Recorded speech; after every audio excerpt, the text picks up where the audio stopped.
नमस्कारम। आज मैं आपको मेहंदी के बारे में बताऊंगा कि मेहंदी को एज ए मेडिसिन अगर हम देखना शुरू कर दें तो इससे हम क्या क्या फ़ायदा ले सकते हैं। और मेहंदी संस्कृत में इसको नख रंजक बोलते हैं, मतलब नाखूनों को रंगने वाली। पुराने ज़माने में करते होंगे, रंगते होंगे इसको, इससे कुछ करते होंगे ऐसा, तो शायद इसका नाम संस्कृत में यही पड़ गया। तो इस संस्कृत में ये हो गया। इसको हिना कहते हैं फ़ारसी में, इसलिए अलग अलग भाषाओं में अलग अलग नाम होते हैं हर चीज़ के। उससे थोड़ा आइडिया लग जाता है कि ये चीज़ उस जगह पे, उस कल्चर में किस चीज़ के लिए यूज़ होती होगी, क्या उसकी उपयोगिता रही होगी, जिसकी वजह से उसको ये महिमा, ये नाम, उसकी जो एडजेक्टिव वाला नाम उसको दे दिया गया। खैर, ये बातें तो होती रहेंगी। आज बात करेंगे मेहंदी को बाहर एक्सटर्नली हम एज ए मेडिसिन कैसे यूज़ कर सकते हैं।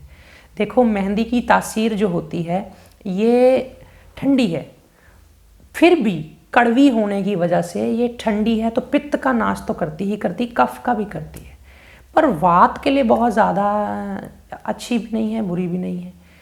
क्या करें अब, इसको कैसे प्रयोग करें, किस किस रोग में, कहाँ कहाँ। आज एक्सटर्नल यानी बाह्य प्रयोगों की चर्चा करनी है। तो बाह्य प्रयोगों में सबसे पहले तो देखो, अगर किसी को सिर में गर्मी है, सिर में बहुत गर्मी चढ़ी हुई है, आंखें जलती हैं, सिर में फोड़े फिंसियाँ, खुजली है, खाज निकली हुई, अब जगह जगह पे वहाँ तेल लगाते हैं तो और बढ़ती है, तेल भी नहीं लगता, सोराइसिस है सिर में, बहुत ज़्यादा डैंड्रफ है, और सिर में कई कई बार छोटे छोटे कोई और इस तरह के लाल लाल जख्म हो जाते हैं। इस सब स्थितियों में मेहंदी भिगो के रख देते हैं। जब वो तर हो जाए एकदम भीग करके, फिर उसको लगा लेते हैं जड़ों में। तो इससे बहुत थोड़ी देर बाद, घंटा पौन घंटा लगा के नहा लेते हैं, धो लेते हैं, तो इससे बहुत आराम मिलता है, शांति मिलती है, एक मेडिसिन की तरह वो लग जाती है। रंगने के काम भी आती है, बाल भी रंगते हैं लोग। बाल अगर रंगने हों मेहंदी से कोई बुरा नहीं है, लेकिन बच्चों को, युवाओं को आदत नहीं डालनी चाहिए। फिर सारे बाल जो हैं वो लाल हो जाते हैं दो चार रंगने के चक्कर में। चलो, दूसरी मेहंदी से फिर भी अच्छी है। कभी रंगने का मन करे भी तो क्या करें, इसमें थोड़ा सा आप इस मेहंदी को, अगर 1 कटोरी मेहंदी भिगो रहे हैं तो 1 कटोरी मेहंदी को आप लोहे के बर्तन में भिगाइए, क्योंकि उससे फिर ये रंग जो होगा इसका डार्क छोड़ेगी। थोड़ा उसमें 1 चम्मच आंवला चूर्ण मिला लीजिए, थोड़ा सा उस मेहंदी के अंदर, या आप अगर चाहें तो आप ये रतन जोत मिला सकते हैं, आधा चम्मच। इससे थोड़ा रंग बड़ा डार्क आएगा, ब्राउन, डार्क ब्राउन, काला रंग नहीं देती ये कभी भी। तो ये आपके रंगने के लिए डाई और उन सबसे तो काफ़ी अच्छी। डाई से तो फिर भी सिर की, दिमाग की नसें कमज़ोर पड़ती हैं, मेमोरी वीक पड़ जाती है, याददाश्त ठीक नहीं रहती, और बड़े चिड़चिड़ापन, बड़ा कुछ है डाई से। लेकिन ये बिना केमिकल वाली मेहंदी ये बड़ी अच्छी है। सिर के अंदर ये हो गया। इसके अलावा अगर सिर को बुखार चढ़ा हुआ है तो भी सिर में लगा देते हैं। अच्छा, कई कई बार क्या होता है, शरीर का बुखार उतारने के लिए, गर्मी का बुखार है, लू लग गई है, या पैरों से सेक निकल रहा है, या यूं कह दो कई बार वायरल इन्फेक्शन में जैसे पूरे शरीर पे दाने दाने निकल जाते हैं। जैसे आपने देखा होगा चिकन पॉक्स में, जिसको आप शीतला बोलते हैं, उसमें ये जब निकल आती है, उस स्थिति में कुछ कर नहीं पाता इंसान, तो मेहंदी पैरों में भिगो के ना, मेहंदी को पैरों में लगाना होता है। रंग तो चढ़ जाएगा उसका, लेकिन महिलाएं पुराने ज़माने में लगाती थी, आजकल शायद उनको थोड़ा नहीं अच्छा लगता, लेकिन ये बड़ा शांति देता है, ठंडक देता है। यानी जिनके गर्मी है लीवर में, अब आप बात करें भी, लीवर बार बार हीट होता है, बार बार गर्मी पड़ती है लीवर में, बार बार पीलिया होता है, उनके लिए पैरों में मेहंदी लगाना बहुत अच्छा है।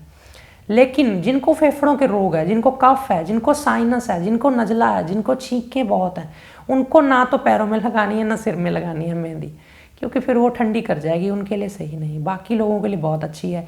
बॉडी पे भी लगाना बुरा नहीं है, आप रंग ना छोड़ दे बस, तो इसका ध्यान रखना होता है। लेकिन कहीं पे अगर आप देखते हैं कोई स्किन प्रॉब्लम है, नहीं जा रही, तो उसमें कोई कुछ ठंडक नहीं मिल रही कहीं कोई पर्टिकुलर एरिया में, तो भिगो के मेहंदी वहाँ लगा सकते हैं, खासकर जहाँ खारिश ज़्यादा होती हो।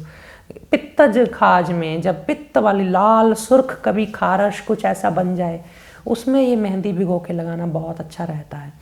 फिर इसके अलावा अगर मेहंदी के पत्तों की बात चल रही है, उसके चूर्ण की बात चल रही है, हालांकि बीज भी प्रयोग होते हैं इसके एज ए मेडिसिन, तो वो फिर कभी मिलते कम है लोगों को, तो फिर चर्चा करने का फ़ायदा नहीं है। तो अगर मेहंदी के पत्तों को ही इस तरह पाउडर जो आप घर में यूज़ करते हैं, उसी को अगर आप तेल में मिक्स कर लें, तिल का तेल या कोई ऐसा और तेल घर में, सरसों का तेल, और माथे पे थोड़ा लेप कर दे, तो ये सिर दर्द के लिए बहुत अच्छी है। मेहंदी का तेल आता है, मेहंदी का तेल अगर सिर मालिश करें माइग्रेन के लिए बहुत अच्छा है। नहीं अगर है तो तेल, दूसरे तेल में मेहंदी आप अपने आंवला के दूसरे तीसरे तेल में भिगा के रख सकते हैं, वो फिर उसका असर उसमें आ जाएगा। धूप में रखेंगे 5-7 दिन, फिर छान के अलग कर लें बेशक, तो उससे भी मेहंदी का असर उसमें आ जाएगा तेल में। तो ये सिर के लिए बहुत अच्छी होती है। बाल काले करना और बालों को एक जड़ों में अगर ये लगेगी तेल की फॉर्म में मेहंदी का तेल, तो ये अपने आप ही एक कलर, एक तो होता है मेहंदी लगाना और बाल काले करना, वो उसी वक्त हो जाते हैं। लेकिन अगर मेहंदी का तेल, कलौंजी का तेल, ये दोनों तेल मिक्स करके अगर सिर की जड़ों में लगाया जाए तो धीरे धीरे बाल का रंग अपने आप नीचे से काला आएगा। ये होता है। ये मेहंदी के बाह्य प्रयोग मैंने बताए, पैरों पे, हाथों पे, बॉडी पे, कहीं खारिश वगैरह पे, तो आप इसको आप आजमा सकते हैं। इनको इसमें क्या नुकसान है, बस वही मैंने आपको बोल दिया। फेफड़ों की रोग है, कोई साइनस कफ छींके हैं तो नहीं करवाते। अगले वीडियो में चर्चा करेंगे मेहंदी के ये जो पाउडर है, इससे हम कोई इंटरनल एज ए मेडिसिन खाने के लिए भी प्रयोग कर सकते हैं, क्या ये काम करेगी, तो उस पर चर्चा करेंगे। आज फिलहाल इतना ही। अपनी राय ज़रूर देना, नीचे सुझाव ज़रूर देना और बताना आपको वीडियोस में से क्या क्या चीज़ें नहीं मिल रही हैं, क्या क्या लाभ हो रहे हैं। क्योंकि आप नीचे आके कमेंट आलस कर जाते हैं कि चलो छोड़ो क्या है, मुझे कोई फ़र्क नहीं पड़ेगा, लेकिन दूसरों को प्रेरणा देने की ये भी एक सेवा है, तो आप ये सेवा ज़रूर करें। आज फिलहाल इतना ही। नमस्कार।